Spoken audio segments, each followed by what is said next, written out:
السلام علیکم ورحمۃ اللہ وبرکاتہ۔ آج ہم بریلویوں کا عقیدہ بتائیں گے کہ کیا ہے وہابیوں کے بارے میں، ان کا عقیدہ کیا ہے۔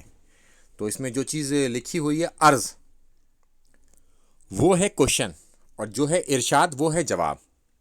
تو یہ ہے ملفوظات کا پہلا حصہ، اور ڈی پی پر اس کی بک کا پیج بھی لگا دیا جائے گا۔ تو جب پوچھا گیا نماز سے متعلق کہ وہابیوں کی نماز جماعت سے ہو رہی ہو تو اسے چھوڑ کر الگ نماز پڑھ سکتے ہیں؟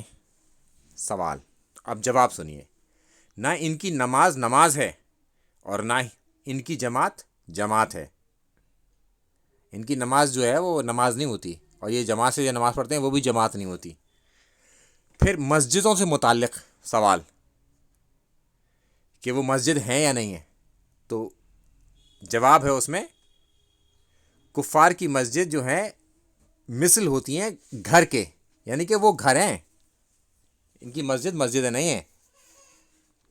پھر ان کے بارے میں پوچھا گیا کہ ان کی اذان سے متعلق، تو پھر جواب جو ہے وہ یہ ہے جس طرح ان کی نماز باطل ہے اسی طرح ان کی اذان بھی، مگر دو چیزوں کا اس میں خیال رکھا گیا کہ اللہ کا جب نام آئے گا تو اس کا بھی احترام کیا جائے گا، اور جب اللہ کے رسول صلی اللہ علیہ وسلم کا نام آئے گا تو وہاں درود پڑھا جائے گا۔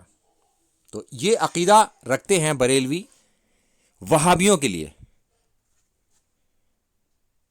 السلام علیکم ورحمۃ اللہ وبرکاتہ۔